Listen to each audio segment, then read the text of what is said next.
Okay. Okay. Good. Wally did a good job, I thought.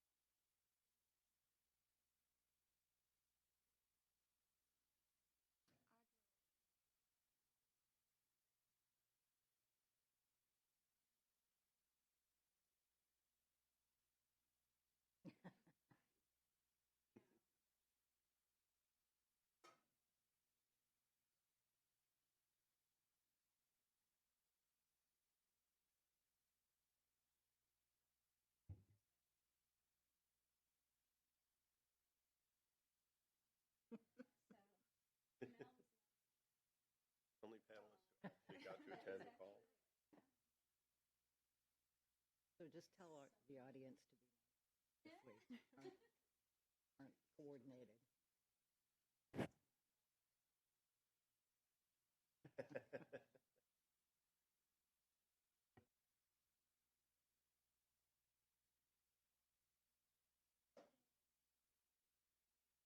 Kayla, where are you sitting?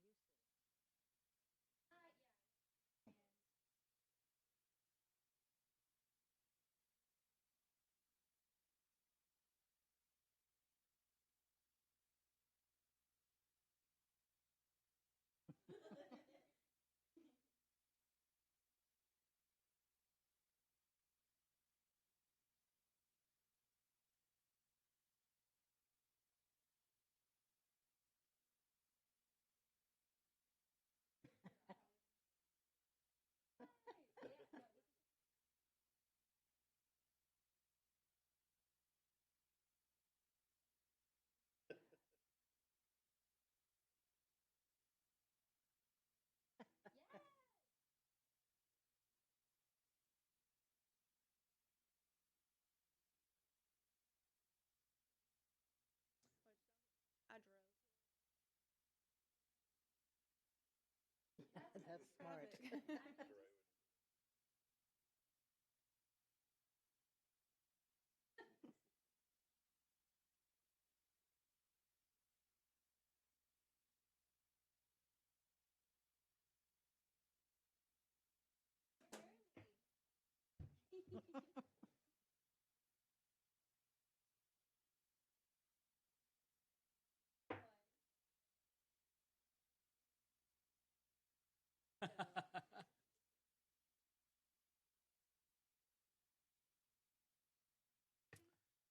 Coffee would be great.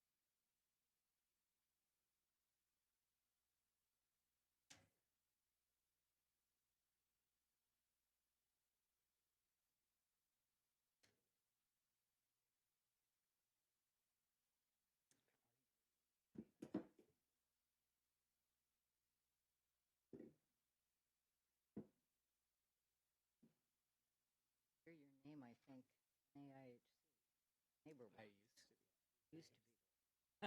That's why. Yeah. Leslie Strauss from Yeah. substituting for Jonathan Oh, you're. Harvitz. Yeah.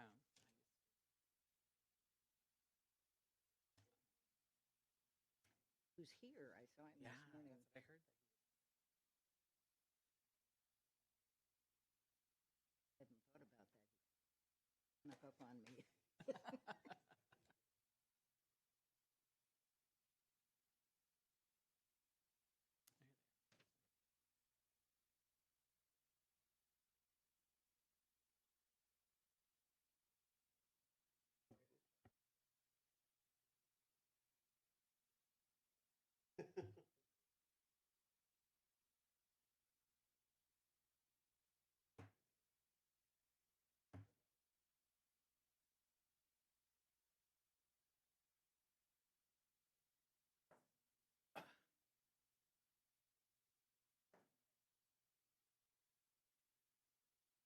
was. He is on his way back from India, where his wife's from.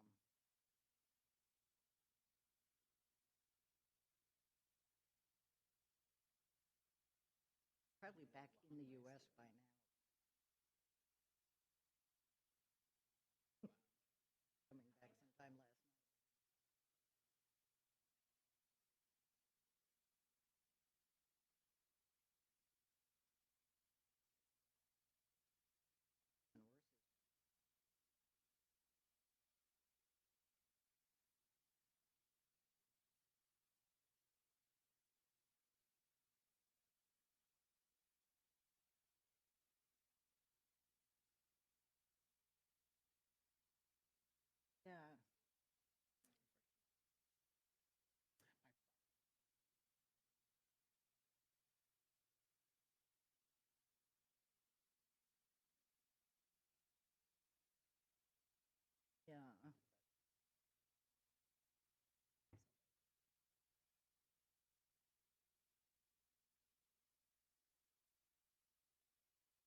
workshops are tough competition.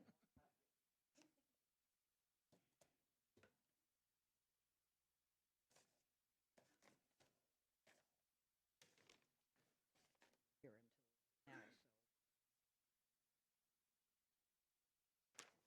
so.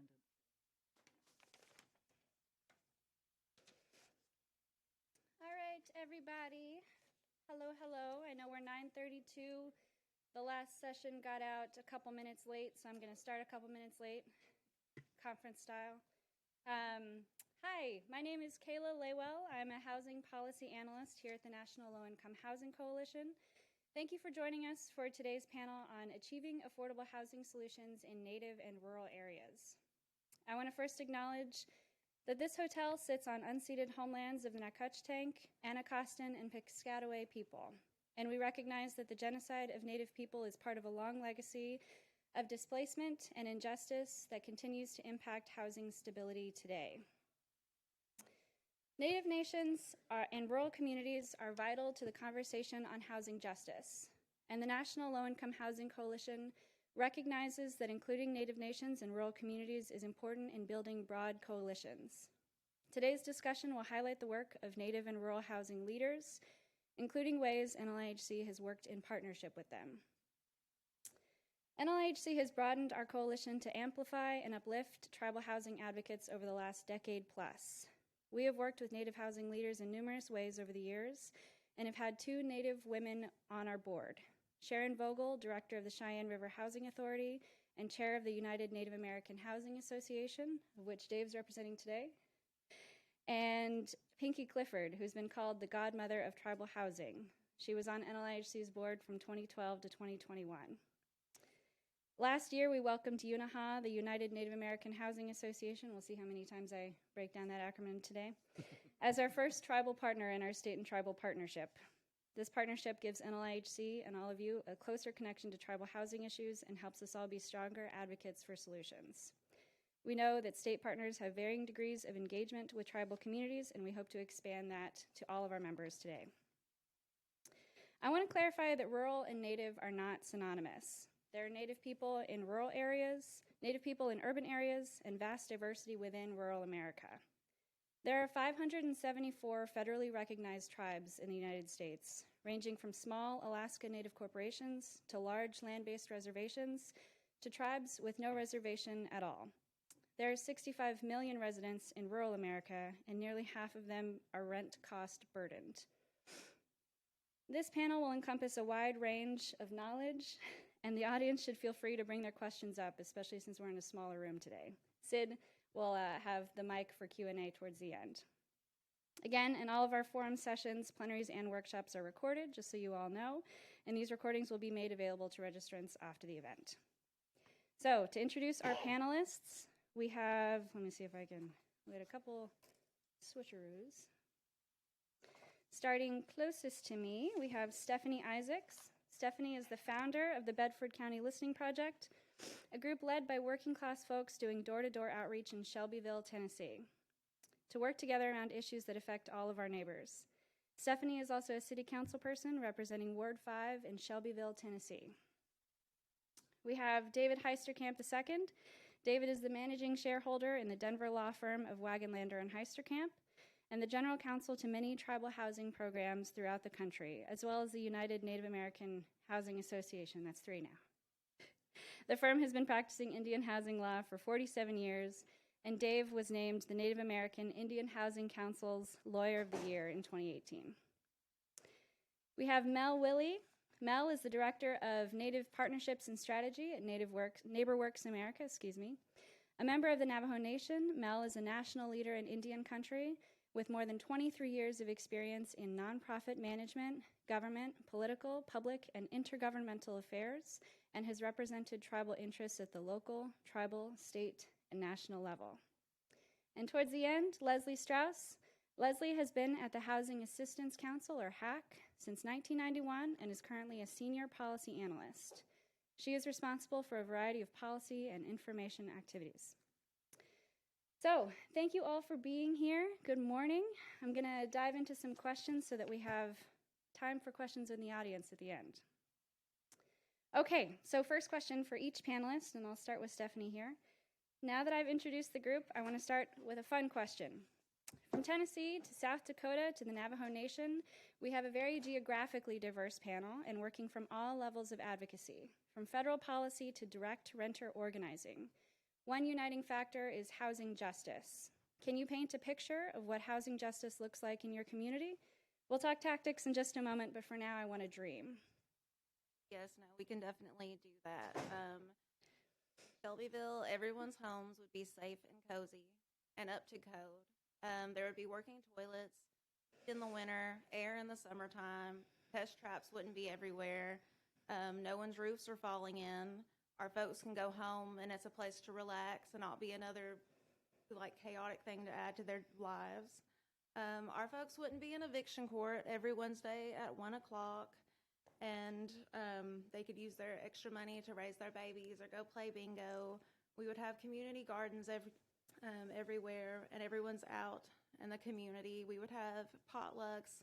Landlords and the people in power would not be in the town anymore, ruining our lives. And people aren't lonely anymore. When something bad happens, because we're in such community with each other, everyone knows that all they have to do is ask. People can come and they can like leave if they want to. There's nothing like bounding them here because they can't pay their rent or they're being pushed out because of gentrification. And no matter what kind of tenant you are or where you live, you have a say about your housing and how the city should be run.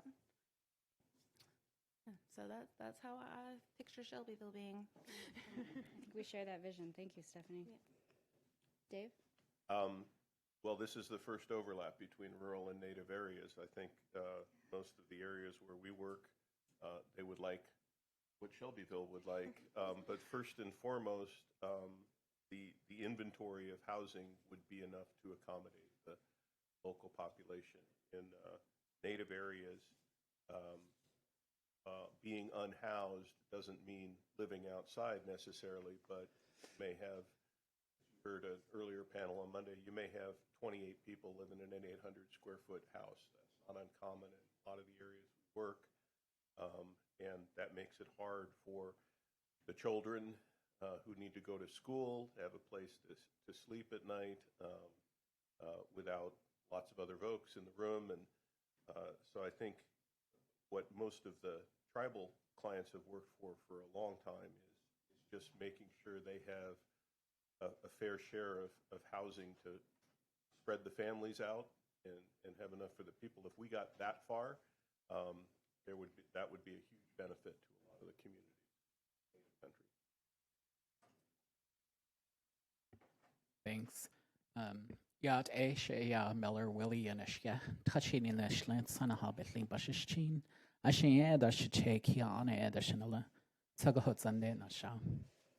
I introduced myself in my native language, and I think that epitomizes what tribes have been here, and what we represent is that we've been fighting erasure and colonization since time immemorial, and we've been here since time immemorial. But tribes today struggle to, in their land areas and in their reservation areas, with housing. And we struggle to keep our people in our reservation and land areas because of the lack of housing. One of the things that our elders tell us is that for us to remain as a people, and the thing that makes us distinct as an Indian people is our language, cultural, and traditional lifeways. But how can we practice those things if we don't have a place to live? And so when I think about like housing justice, and I had to ask myself this question, what does it look like? My housing justice to me would be to provide housing opportunities for every tribal member who wants to return home and contribute to their community.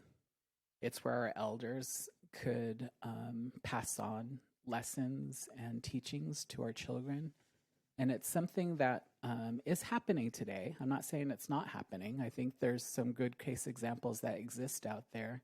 My brother actually lives at home. He has his own consulting firm and does contracts with the Navajo Nation. His house is not the prettiest, it's not the best. But my mom is there, and my nieces and nephews get to go to schools where Navajo language is taught as their first language. And they are lucky. And that's a wealth that you can't get anywhere else. He could easily move to Phoenix or Albuquerque and get a big house with a swimming pool if he wanted to. But he chooses to stay there because wealth to him is being able to have his children be with their grandparents and to learn the culture, language. And you won't see that. When we come into places like this, we have to remember that there's different paradigms and thinking of what is wealth. And I think that's what we embrace at NeighborWorks America, is trying to share that that message with others. Thank you. I think housing justice in rural areas generally would have all the features that everybody else has mentioned. This speaking last doesn't leave me with all the things to say. Persistent poverty would be eliminated. Persistent poverty, which is defined technically as 3 censuses worth of high poverty rates, is more common in rural areas than cities, although it certainly still exists in cities.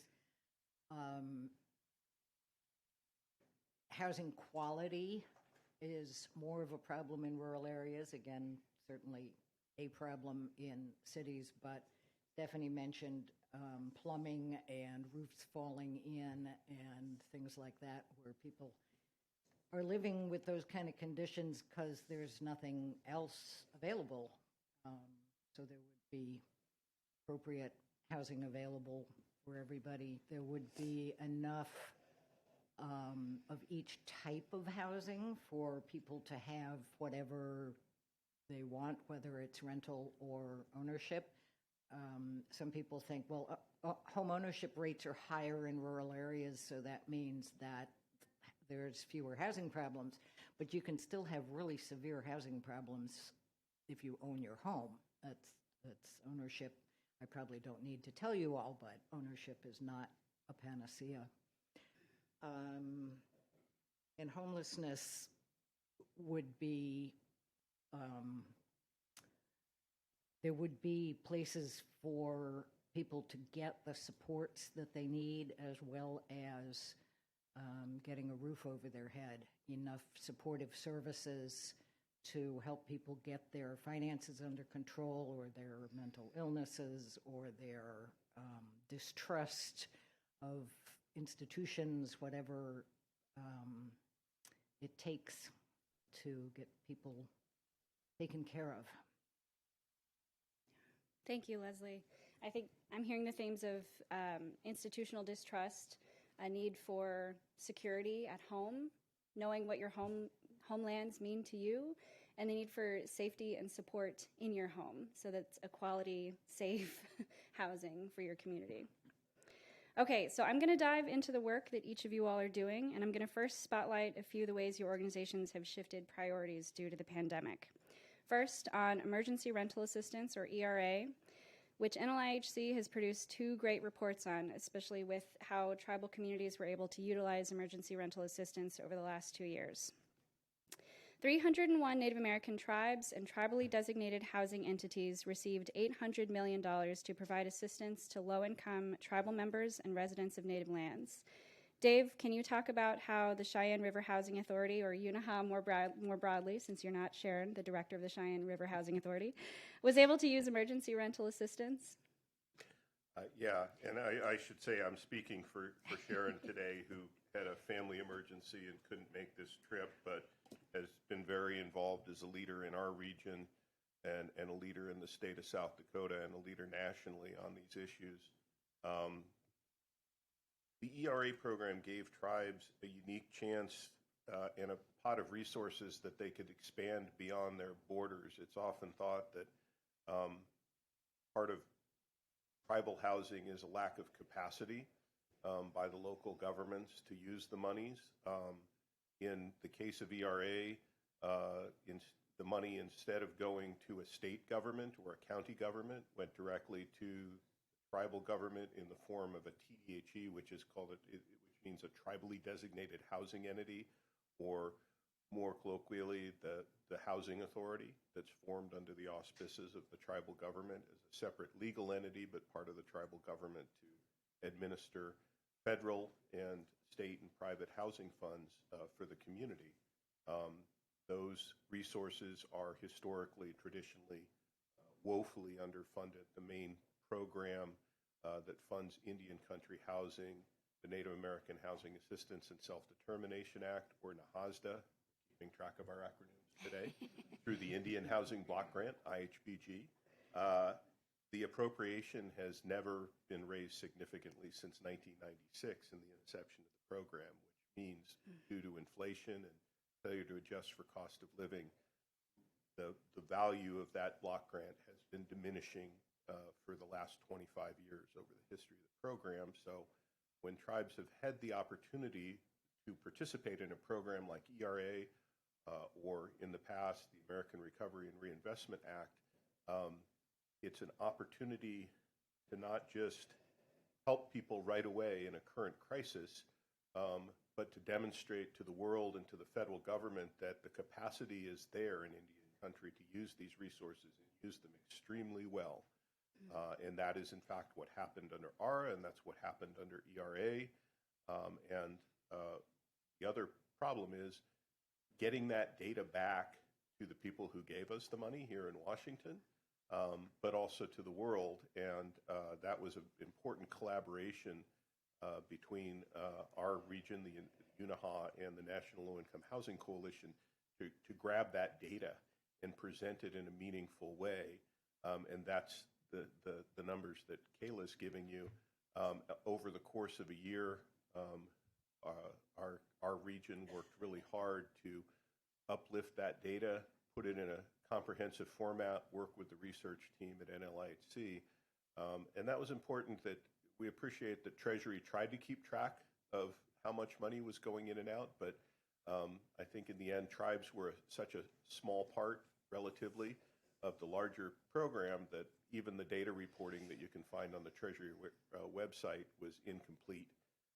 And so our ability to come back now to Washington this year and say, look, we did really well, which means not only does that demonstrate the need that Indian country has, but the capacity when we're given the chance, when we're given the resources, we can really use them well. And in the case of Cheyenne River and the South Dakota tribes, that meant pulling together collaboration between the 9 tribes that are in the state, and largely land-based tribes with large reservation land areas, some with smaller reservation land areas, and not waiting for the state, which notoriously was South Dakota was one of the states. I don't think they spent more than a couple dimes of their ERA money.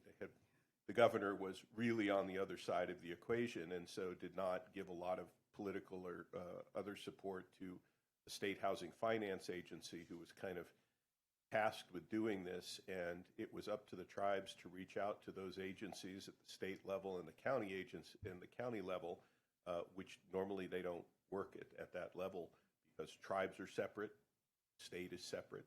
But they were able to take the lead on that and actually improve the state's capacity to distribute that money. That included things like Cheyenne River, the Rosebud Sioux Tribe, the Oglala Sioux Tribe opening joint offices in the 2 urban areas, if you will, for South Dakota, which are kind of at either end of the state, Rapid City and Sioux Falls.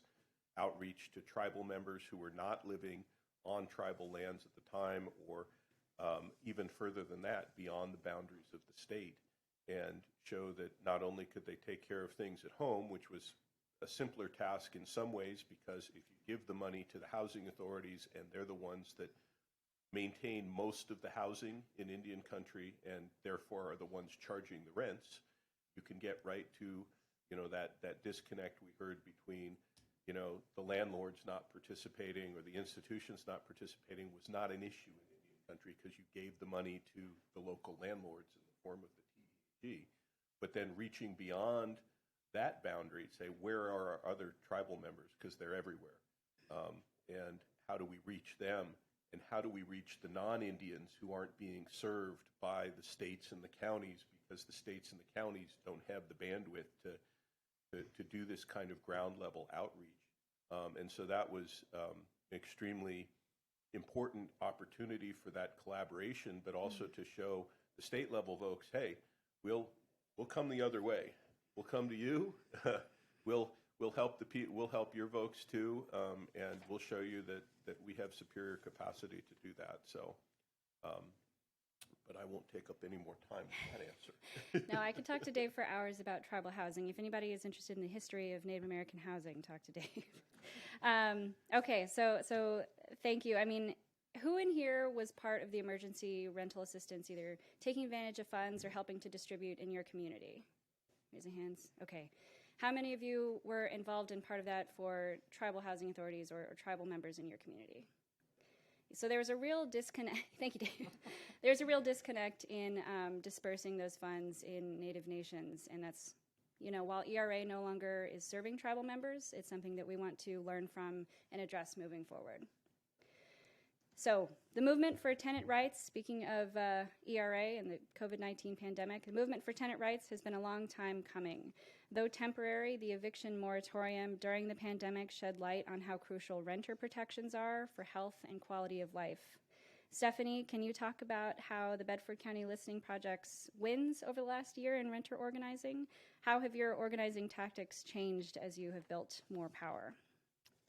Definitely. So when we first started, there was a White Lives Matter rally in Shelbyville, and we were like, no, you're not coming here and taking our people and trying to organize, because the right in Shelbyville, there's like a big movement there. And we were like, you're not organizing any more of our people. So we started door knocking and figuring out what folks needed. And all at once there was housing issues, which I wasn't surprised because I live in crappy housing too. So, you know, we started door knocking and finding shared interest and standing together across lines of race and fighting for what we need. And like I said, there was a bunch of crappy housing everywhere. Some of the big wins we got were through the codes department. We made it to where tenants didn't have to have a lease to file a codes complaint, because landlords in Shelbyville don't like to give leases, so folks can't make codes complaints. So that was a big win. And then we got a change saying that codes cases had to stay open until they were fixed. Because again, if you reported and the landlord evicted you, then the case got closed and the problem was still there. So hopefully these changes make it less likely that landlords will evict tenants now because they have to fix them anyway. I won on city council.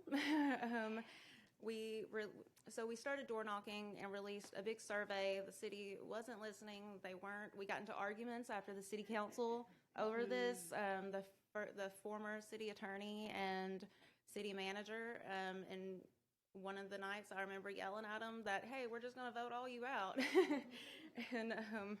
And that's what happened. Well, at least for me, when I won a couple of months later, during all this COVID hit, we got the power company to stop cutting off people's power. We got these predatory landlords to stop cutting power off. These tenants would make them mad, and they would just go up to the apartments and flip the switch and do whatever they wanted to do. We got the city to say that tenants and landlords needed to work together.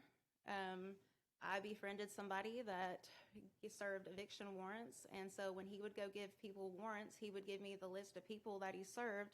I would take them eviction moratorium forms and have them fill out and take them to court. So we probably passed out hundreds of eviction moratorium forms. And so just recently, we got a renter committee through the city, and where tenants can talk about solutions, and the landscape of Shelbyville has changed so dramatically, like since all this. It went from housing, you know, them ignoring us, to now our housing issues are like the least controversial thing on the agenda sometimes, which is very wild. And now, because we know this kind of organizing works, we are trying to take it statewide, to other rural tenants across different counties, because, again, like, we have to meet our folks' needs and build power before the right does. And we know Tennessee's, like the state of Tennessee is watching. We're in a Republican trifecta that doesn't want us to have nice things, that wants to preempt every law that we make. And so now we're building statewide power and going after that, and we're just building power across the state, and trying to keep on the winning. Yeah, that's what I got. Thanks. Thank you. Nothing says building renter power like you with lived experience becoming a city council person. So that's just so impressive to me. I love that. Thank you. Okay, so I'm going to zoom back out to the federal level, though I hope we can come back to you, Stephanie. Building the momentum for rural housing has been a difficult task. Funding for rural housing from the U.S. Department of Agriculture's Rural Housing Service has shrunk dramatically in the last few decades. And many properties built when the program was better funded are now aging out of affordability. Leslie, can you talk about the ways that HAC is working in both rural areas through lending and federally by advocating for more supply investments in rural communities? I can. Cut me off if I go on too long. Stephanie just illustrated one of the key things that I was going to say, which is that the HAC is a national organization working in rural places around the country, but we're based here in Washington, D.C. And it's the local folks that really get things done. HAC's purpose, when it was created in the early 1970s to now, has always been to support local groups and provide a variety of things that you need to improve housing in your community. Kayla mentioned that we do lending and policy work. We also do research and information and capacity building. And all of those things have been part of policy. Wasn't explicitly part of HAC's work until pretty recently. But all of those things, including policy, are things that we've done through our whole 50-plus years. You think I've been there a long time, but I have not been there nearly as long as the organization has existed.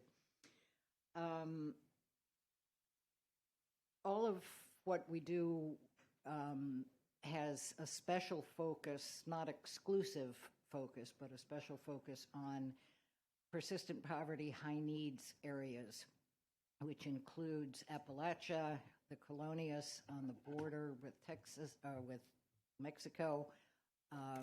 Many of them are in Texas.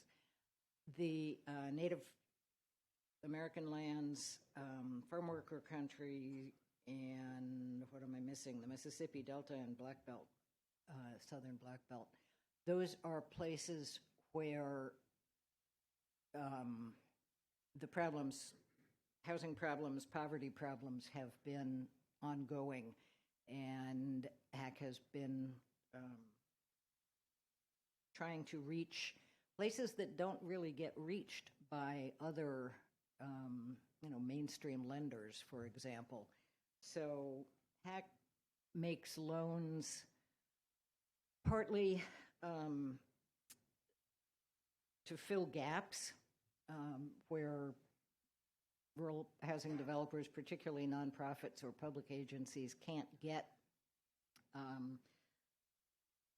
funding from a financial institution or I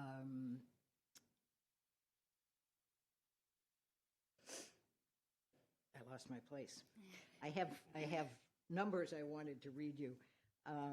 That in fiscal 2022, last year, HAC provided $16.6 million of loan financing to 46 organizations, 14 of which are minority-led, and that will help build, rehabilitate, or preserve almost 700 homes around the country. Our current lending portfolio, that's all the loans that we have outstanding, are helping, again, to construct or preserve or renovate over 3,000 homes all over the country. Those are in 27 states. We've worked in, over the 50-some years, we've worked in every state, but not the District of Columbia, anything.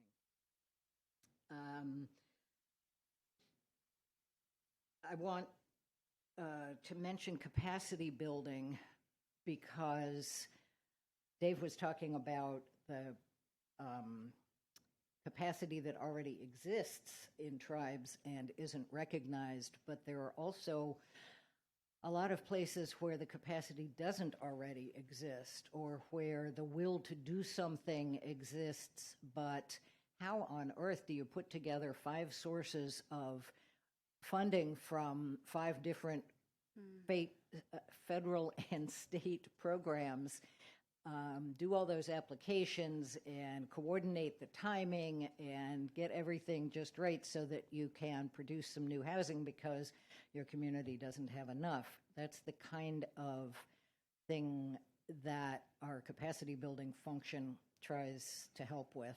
We're working with hundreds of organizations. I don't know if we have a number around the country. We also do training sessions, and we have, let me put in a plug for our conference, which will be in October 24th through 27th, I think, here in DC. It's usually been, for years and years and years, it's been in December or the end of November, but we switched it up this year, and everyone's invited. Information products I wanted to mention, we do research which helps inform the rest of the world, we hope, about rural housing conditions, as well as sort of practical things, again, for local organizations. And information products like the Hack News, which is our newsletter, which you can sign up for on our website, which I happen to be very fond of because I edit it.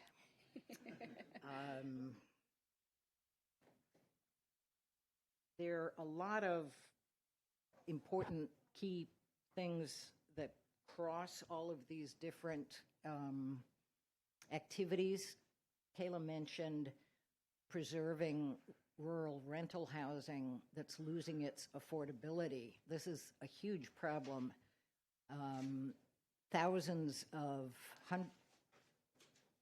of thousands of units that are often the only affordable rentals in their communities are in danger of disappearing because the Section 515 program, throw a little jargon out there, but it's not an acronym at least, RRH is what USDA calls a Rural Rental Housing Program, is a Department of Agriculture program that produced lots and lots of units 30 or 40 years ago.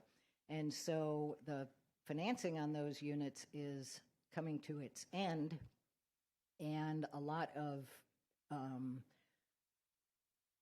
properties will be lost as affordable if the owners either prepay their mortgages when they're coming towards their end, or if they just expire.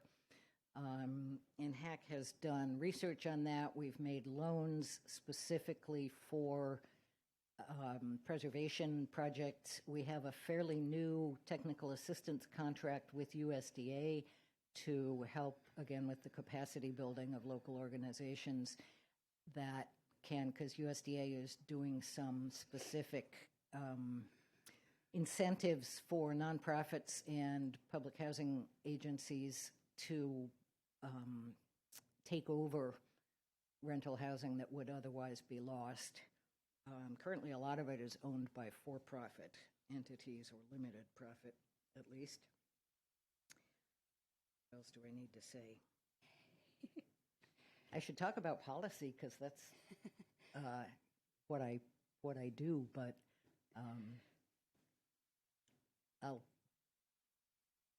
How about we come back to I'm that? going to stop, yeah. We'll come back to Farm Bill in a moment. Okay. I really wanted to highlight HAC's lending and technical assistance because I know we have a very wide-ranging audience. And so if anybody is getting more involved in rural development, rural lending, HAC is a great resource, Housing Assistance Council. Okay, so finally to Mel, there are a lot of similarities between the challenges in rural communities and native areas when it comes to housing. through building new housing is more expensive than in urban areas and overall poverty rates are higher, the strength and solidarity in Native communities is beautiful. Mel, you've had a wide range of experience in Native housing. Can you talk about the strength of Native American communities and your work bringing housing opportunities to Native nations? Make sure my microphone's on. So one thing is tribes are really resilient, and they will find ways to stretch the dollar if we're provided opportunities. And one thing that I think about is how many of you guys had a single mother that was able to stretch a dollar? How many of you guys had a mother that was able to stretch a dollar? I always think about that. How many of you guys have seen Smoke Signals? You guys remember Smoke Signals?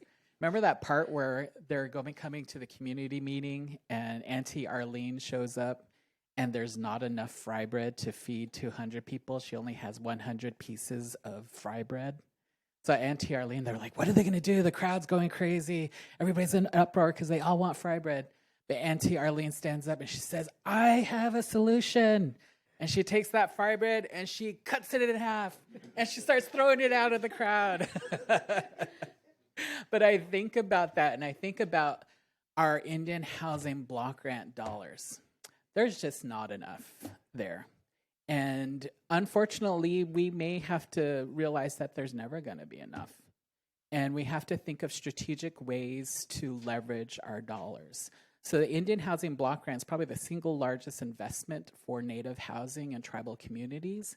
And we have to think about, if it's not going to be increased, we have to think about ways to leverage those dollars. And we leverage those dollars through strategic partnerships, right? We leverage them either with partnerships with financial institutions, we leverage them with institutions like a housing authority getting together with a CDFI, or a housing authority getting together with a nonprofit organization, HAC, and other folks. But leveraging is the way that we're going to stretch that dollar, just like our mothers have done for us for centuries. And that's what's resilient about tribes, and I think that's the resiliency also of rural communities.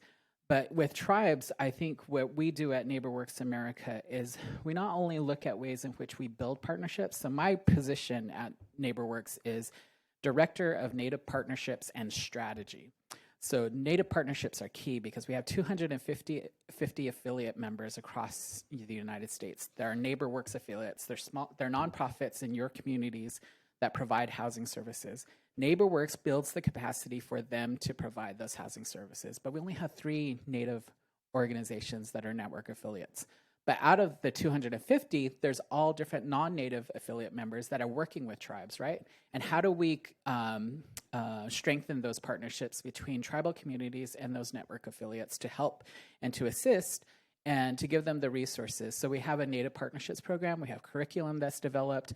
We're looking at doing some more convenings to do peer exchanges. We give out grants to our organizations that are doing Native partnerships, get feedback. What are the lessons learned? Is there communications challenges? Is there challenges in understanding? And do we need to do more education? So it's the strength of building those partnerships, which could be used as a model, not just a model for NeighborWorks, but a model for federal programs, for nonprofit organizations, for philanthropy organizations. And that's what we're kind of building out with NeighborWorks. Additionally, we're also looking at our strategy. What is the ways in which we can make a difference in overcoming some of those systemic barriers? We can't advocate. So NeighborWorks is an organization, nonprofit organization that was created by Congress. So we don't do any advocacy. But what we do is we hold convenings. We work in collaboration with the Federal Reserve Bank out of Minneapolis, and we actually have they have a Center for Indian Country Development. So we partner with them, and we put on a lending systems focus group meeting. It meets every 2 months, and there's about 45 people on that call. And each one of the federal programs that has lending programs to tribal communities, they're on that call. And it's an open dialogue process where they're sharing, like, these are the challenges, here's some numbers on what we're producing, these are some of the things that we're faced against. And people can ask questions to these federal agencies, and the federal agencies ask questions back to the practitioners.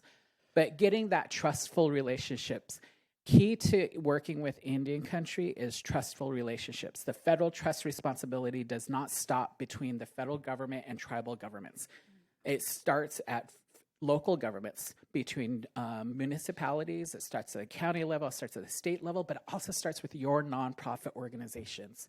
NeighborWorks has the greatest amount of responsibility to the tribal trust relationship as any of these nonprofits on the stage, and they need to actively participate in that tribal trust relationship. And it's great that national organizations are doing that. The National Low Income Housing Coalition, HAC's always been there, but there's a lot of other organizations that can step up to the to do that work. Finally, I think one of the things that we do is we're going to be launching our Native strategy soon. We're going to look at training aspects, investments that we can make, strategic investments that we can make for Indian housing. We're looking at other areas of how we can uplift the dialogue on housing, because I used to serve as the executive director of the National American Indian Housing Council.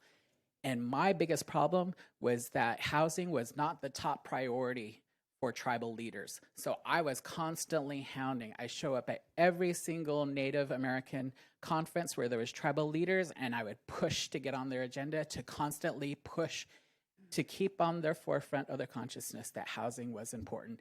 And these are the systems that we need to create an active and vibrant housing development models in our communities. And that's what we have to do. We have to raise the discourse inside Indian country and outside Indian country. We're lacking data. So we need to create partnerships with policy and research centers, which UNAHAS has done with National Low Income Housing Coalition. That's a great example where data did not exist, and they were able to find a gap and be able to create that. That's more partnerships that we need to have. So I think there's a lot of opportunity in Indian country, and we come from a perspective, and I try to see a perspective of the wealth that we have in our community. What assets do we bring to the table of what we can do, instead of coming back and saying, this is where our unmet needs are. Yes, there's unmet needs that need to be met, but we have assets and strategies to meet them. Thank you. Thank you, Mel. I always get the social work brain in me saying, strengths perspective, what is going right and how can we build on that? And it's beautiful to see that. I'm going to zoom out again, talking about federal policy, but I want everybody in the room to think for a second about the different levels of government and advocacy that Mel just mentioned. What are the ways that your organization is inviting tribal leaders, listening to Native nations in your area, in your region? And if there are ways that you want to get more involved, keep those questions in your head, because after this we're going to come to audience Q&A. So this is for Leslie and Dave, but I'd love to hear what other speakers have to think too. So a divided Congress in the 118th Congress this year brings a lot of challenges, but support for Native and rural housing funding share bipartisan support. House Republicans are threatening to make drastic cuts to federal spending in FY24, including cutting funding for vital affordable housing and homelessness resources. Two parts. What impact would these cuts have on rural and Native communities? And number two, what do advocates need to know about advocating for housing in an upcoming farm bill? Can I start with Leslie? Sure. The first question, impact of funding cuts. Yes. Fortunately, USDA's rural housing programs have always had bipartisan support. The rural communities that are served by those programs are often represented by people of a political party who doesn't always support government spending. And so they do support the USDA housing programs because they help their communities. There was I wrote this down, so I thought I wrote this down somewhere, but maybe not. The leader of Rosa DeLauro, who is the Democratic top person, Connecticut, yes. In the House Appropriations Committee, asked administration agencies to report on what the effects of losing funding would be. And USDA calculated how many rental assistance units would be lost for its tenants. It's somewhere between like 40 and 65,000 tenants would lose rental assistance if funding is cut for those programs. That, I assume, includes, they didn't say this specifically, but there were 27,000 rental assistance units added under the ARPA, American Recovery and Reinvestment Act. There's a P in there. It provided funding to USDA for a couple of their housing programs. One of them was rental assistance. There were 27,000 tenants who had been cost burdened, paying more than 30% of their income, in a lot of cases more than 50% for housing, who got assistance because of that program. Those units are going to end the end of this year, this fiscal year, and if they're not funded for fiscal 24, which starts October 1st, those folks are going to be back to trying to figure out how to pay large proportions of their income for their housing. The Farm Bill is a tricky thing. I don't know how much people actually know about why it's tricky to get housing into the Farm Bill, but housing programs, there are housing programs at both USDA and HUD, and a lot of other agencies do things related to housing as well. The authorizing legislation for all housing programs goes through the housing committees on the Hill that have jurisdiction for both the HUD housing programs and the USDA housing programs. In the Senate, that's the Banking Committee. In the House, that's the Financial Services Committee. Appropriations, which is the funding, is divided differently. The appropriations for HUD are in one bill, and the appropriations for USDA programs are in the USDA funding bill. So there's kind of a split and a jurisdictional tension on the Hill when you want to get rural housing things changed. The Farm Bill, which is done every 5 years or so, is about way more than farms, as rural areas are about way more than just agriculture. The Farm Bill covers all the things that USDA does. The SNAP program, food assistance, is the biggest part of that and the biggest program in the Farm Bill.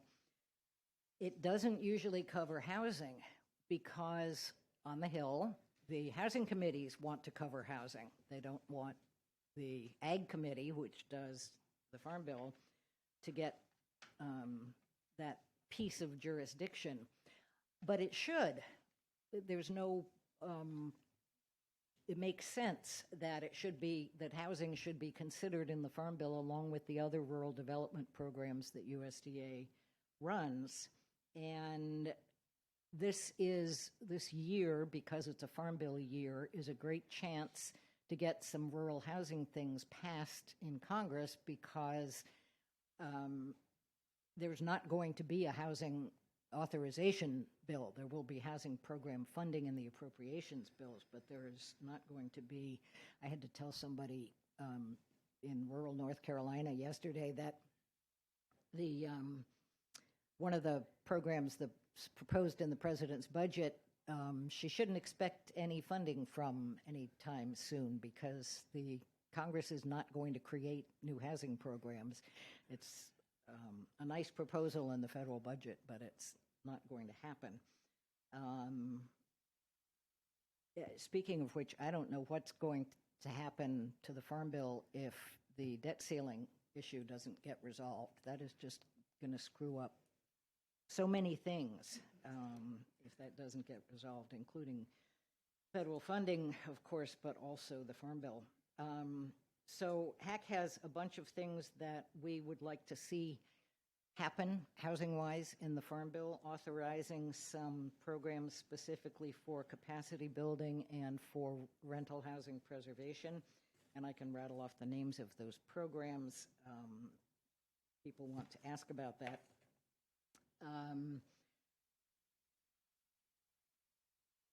And I lost my place again. So Leslie, I think a good way that I Go think ahead. advocates can stay involved with HAC and NLIHC for rural housing is to keep an eye out, because as the Farm Bill progresses this year, we will see many opportunities to advocate for affordable housing in rural areas under the USDA's Rural Housing Service. HAC, NLIHC, Enterprise, many national organizations are staying involved with that, because even though the portfolio under USDA Rural Housing Service is pretty low, losing 25,000, 50,000 units is just going to continue to impact surrounding communities and everybody, honestly. So thank you, Leslie, for that. Again, Dave, I just want to dive into impacts of funding cuts on rural and Native communities, and any thoughts on the Farm Bill this year. Sure. So, not to repeat what Leslie said, all those committees on the Hill where Indian country is the same but different, throw the Senate Indian Affairs Committee in on that. It's the only standing committee the only standing committee in the House or Senate that sees all the legislation that might touch Indian country as well, and has through Senators Schatz and Smith from Minnesota, and Schatz is from Hawaii, because Native Hawaiians are part of our world in Indian housing, has been very supportive of trying to get some Indian-specific language into the Farm Bill in the form of just one program that USDA covers, 502, which is a housing loan program, and tribes from Unaha were successful in getting a pilot program where, instead of having USDA originate those loans in Indian country on trust lands, they could pass the money through to the tribal CDFIs and have them deal with some of the unique conditions in Indian country, making the loans. We heard earlier about, everything's non-conforming if you're in the financial industry. There's no comparables. There's no valuation that's the same. You don't get a deed of trust. You get a leasehold mortgage. And one of the strategies the tribes have been using is to say, we're not asking for new money. We're reprogramming existing money that's already been successfully used. Obviously, with the budget crisis looming, that's kind of the general strategy. I would say Indian country in general is a little bit different when it comes to also divided Congresses. Historically, some very notorious Republicans, starting with President Nixon, believe it or not, have been some of the best advocates for improving all kinds of conditions in Indian country. And the approach has always been to work across lines or together as a bipartisan issue, particularly in housing. I should say that the United Native American Housing Association is a regional group, but we encompass the 7 states, Utah, Wyoming, Montana, the Dakotas, Nebraska, Colorado. So you get a pretty broad spectrum, and if you're talking to the senators and congressmen from those states, and there's a lot of red states, deep red states in our region, but we also have a lot of advocates, including Senators Mike Rounds and John Thune from South Dakota, who you see on the national news are kind of some prominent Republican leaders on other issues, have also been extremely strong advocates, along with Senator John Tester from Montana, one of the few Democrat senators in that pantheon of groups. So when we go to the Hill, we speak to both sides, and we work together with both sides, and that's historically how it's been. Notably, the Native American Housing Assistance and Self-Determination Act, the Primary Block Grant Act, which, as we mentioned earlier, was written, proposed, and championed by a Republican congressman from Long Island, where there hadn't been Indian presence for hundreds of years when he put this up and didn't have any tribal constituents, but was looking at reforming the entire world of housing back then. And when his larger housing reform bill didn't work, he segmented out Title VII, which was the basis of Nahasda, and got that passed instead. And so the political world, when tribes go to advocate, is different. We actually think of everybody as a potential ally, but strategically in this Congress, we have to do the same thing. We have to play defense. We have to acknowledge that we're probably not getting any new money out of this particular Congress, and it's not that our advocates aren't strongly trying to support that position, but we realize with the debt ceiling stuff that is going on, they may be held hostage to a lot of other political agendas, as we often are. We haven't been reauthorized in Nahasda for almost a decade now, which is a shame. And it's not for having strong bipartisan support and strong bipartisan bills. So I think we're looking at another year of that. Is how do we explain to people this is not just a tribal issue, this is a housing issue. We're part of that housing world, and we're talking about just preserving the tribal share of those housing funds and reprogramming monies that already exist that can be used beneficially in the country. Thank you, Dave. Did you have something to add? Oh, sure. I think one of the things that I can't advocate, but one of the things that I want to point out is Dave brought up a really great program, which the South Dakota Native Homeownership Coalition had started as a pilot program, that 502 relending program. USDA had only executed 6 loans in 5 years on that program. They gave a pilot project to 2 native CDFIs, and those 2 native CDFIs then took the money and was able to execute 19 loans within like a year. And so these great things that come out of like what I talked about before is the South Dakota Native Homeownership Coalition brings together their housing authorities, the tribes, the state partners, the federal partners, and they think about and strategize together ways that they can overcome barriers. And that was one of the things that cropped up out of that. It was a great, successful pilot project, and then Congress came back and said, hey, we're going to give some more money. And so that's an area which is a USDA program which had much success, but comes out of this area of partnerships and thinking out of the box, and also having those really good mutual relationships where they can come to solutions. Excuse me. Thank you, Mel. Thank you. So as we're thinking of bipartisan solutions, who in here is going to be advocating on the Hill tomorrow? Awesome. So if you all have any questions about, thank you.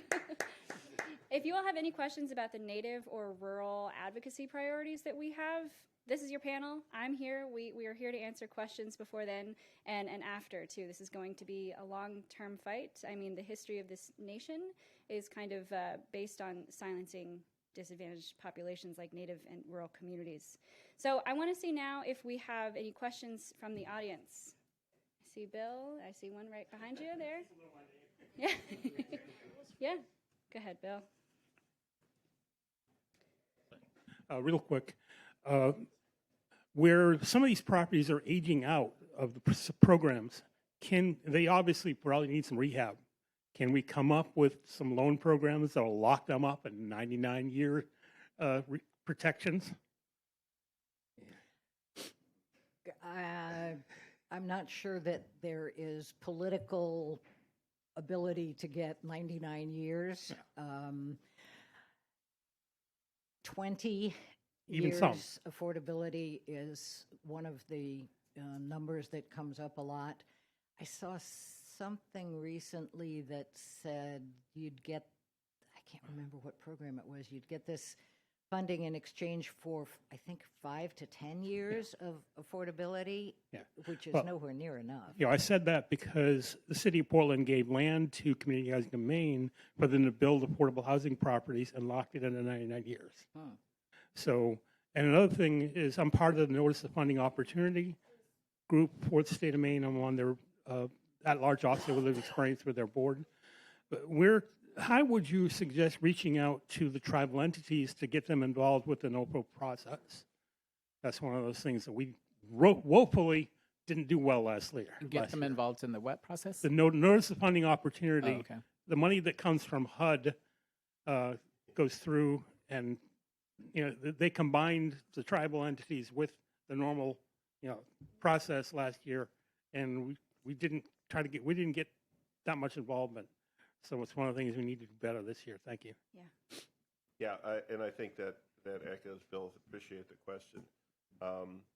Tribes have not waited to be invited on some of those, as Miller said.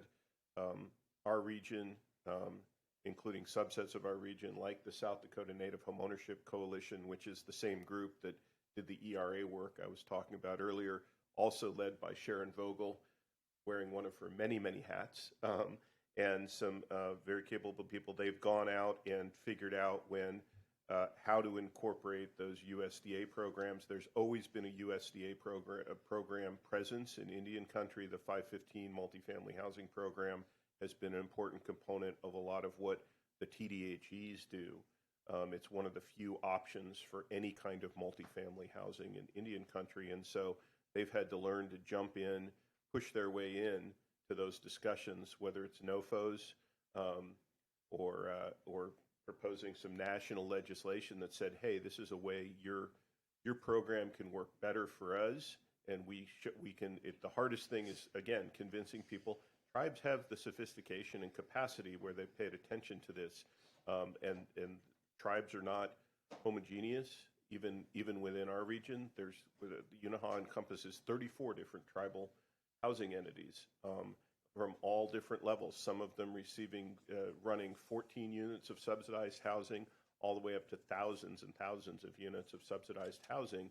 But the tribes that have that capacity, working together with the tribes that don't have the same level of capacity, sharing that information, and then finding out which federal programs they should be fitting into and they should be working. So they'll go out and a lot through the initiative. The Unaha and the South Dakota Native Homeownership Coalition have said we don't only have a responsibility regionally or locally, but we have to be a voice nationally. And I think it's important to understand that legislation, the 502 relending, the VA direct loan program, and what am I forgetting? Oh, the VASH program, transferring the HUD VASH program. Even HUD, Big HUD, who runs lots of those programs, the Office of Native American Programs, and we heard from one of the deputy secretaries on Monday, the Office of Native American Programs is about 2% of everything HUD does in this country. And so even they, inside that program, often the staff doesn't have as much awareness of the big HUD programs as you would think. And it was true prior to the Native American Housing and Self-Determination Act. We were an administrative subset of the U.S. Housing Act of 1937, kind of the main public housing act, and had the same problem. We were, if public housing did it, it was, sometimes tribes would get carried along in the backwash with that. One of the important benefits of NAHASDA was recognizing that tribes deserved a block grant of their own. They had sovereignty as independent governments, and that they could advocate. But also along with that came the obligation to advocate for themselves at the federal level. And so they continue to do that and participate here. So we have good relationships with HAC and with NeighborWorks and with Enterprise and a lot of the other groups that pay attention to kind of those general housing resources and jump in. So we don't wait to ask to be included. We go include ourselves where we need to. I forgot to say I'm from Portland, Maine. Okay, great. So you've got tribes tribes up there that are doing their work. There's an organization, Four Directions. It's a native CDFI, and they do significant work in Maine as well. As you're walking to the next question, I just want to highlight that Brian Wilson of the Alaska Coalition on Housing and Homelessness, in a smaller group session on Monday, he said, Native advocates are out there. You just have to listen. So find them, listen, and learn about their work they're already doing.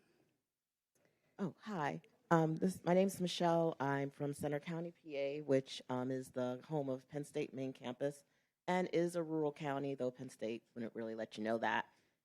We are also the worst county in the whole state of Pennsylvania for affordable housing. So if you want affordable housing, we're probably not the county to go to, which is why I'm here. It's the truth. And we were horrible 10 years ago, and we're still bad now. But it's a lovely county, though. That said, I work for the county now. I used to work in a domestic violence agency, but now I work for the county. So my first question is, what can we be specifically doing on a county level? Recently, we received a whole home repair program grant, but we haven't started using it yet. We just know that we got it with ARPA funds to be helping with home repair, which is a big issue in the rural parts of our county. And also, what can we be doing, or should we be doing something as a county with transportation? Because I can't speak for all rural counties, but in our county, we have no public transportation in the rural parts of our county. My friend Mark recently got sick. Our only hospital is by the university, of course, and he lives in Phillipsburg, and it would have cost him $80 by Uber to go to his house when he got out of the hospital because there's no public way to get there. And that also affects the landlords who pretty much just do whatever they want and don't repair anything. We have our own roof issues, especially in Snowshoe and whatever, because the landlords can do whatever they want because they own the stock and there's not a lot of other housing stock to go through. So that's the first question and stuff. And then the second is Pennsylvania, to my knowledge, does not actually federally acknowledge any tribes. So is that what, as people who are activists, we should be working on, or are there things we could be doing with Native housing, even if that's not the case? So those are my questions. Connecting rural communities. Stephanie, Leslie, did y'all have anything to add? I just went into my purse and pulled out my business cards so that I could give you a card and tell you. Unfortunately, I don't have too many. But if you haven't been in touch with HAC yet, please call or email me, and I will find somebody who can talk to you.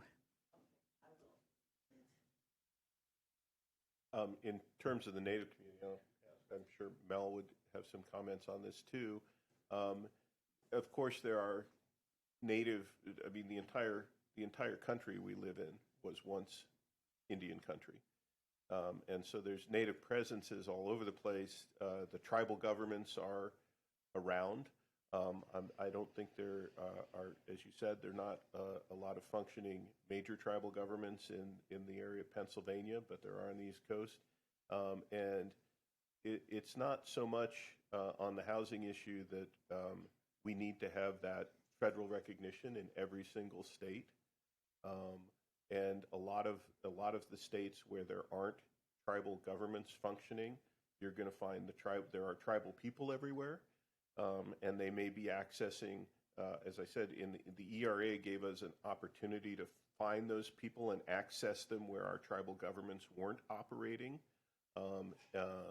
But they're going to be accessing the same programs that you are. They're going to be to the extent tribal people suffer from poverty and suffer from those housing needs, they're going to be in your communities, and a lot of those people may not be tied into their tribal governments or may not consider themselves tribal citizens. It's important to understand in the tribal world, there are people who are racially have descended from tribal people and they have that cultural identity, and there are people that are actively participating as citizens of tribal governments. And so to the extent we talk about having separate Indian programs, and those aren't race-based programs, those are government-based programs. Tribes as governments are political minorities in this country, and that's their basis, those tribal government relationships, and then the people who participate as enrolled citizens, as Mellor does, in their tribal governments. So you're going to find both groups. You're going to find the cultural descendancy groups, and you're also going to find the ones that are actively participating as enrolled members of their tribal governments and may be receiving services from those tribal governments in your community, depending on how close their participation is. I think we have time for one more question. I saw Sonia's hand up earlier, so I'm going to head there.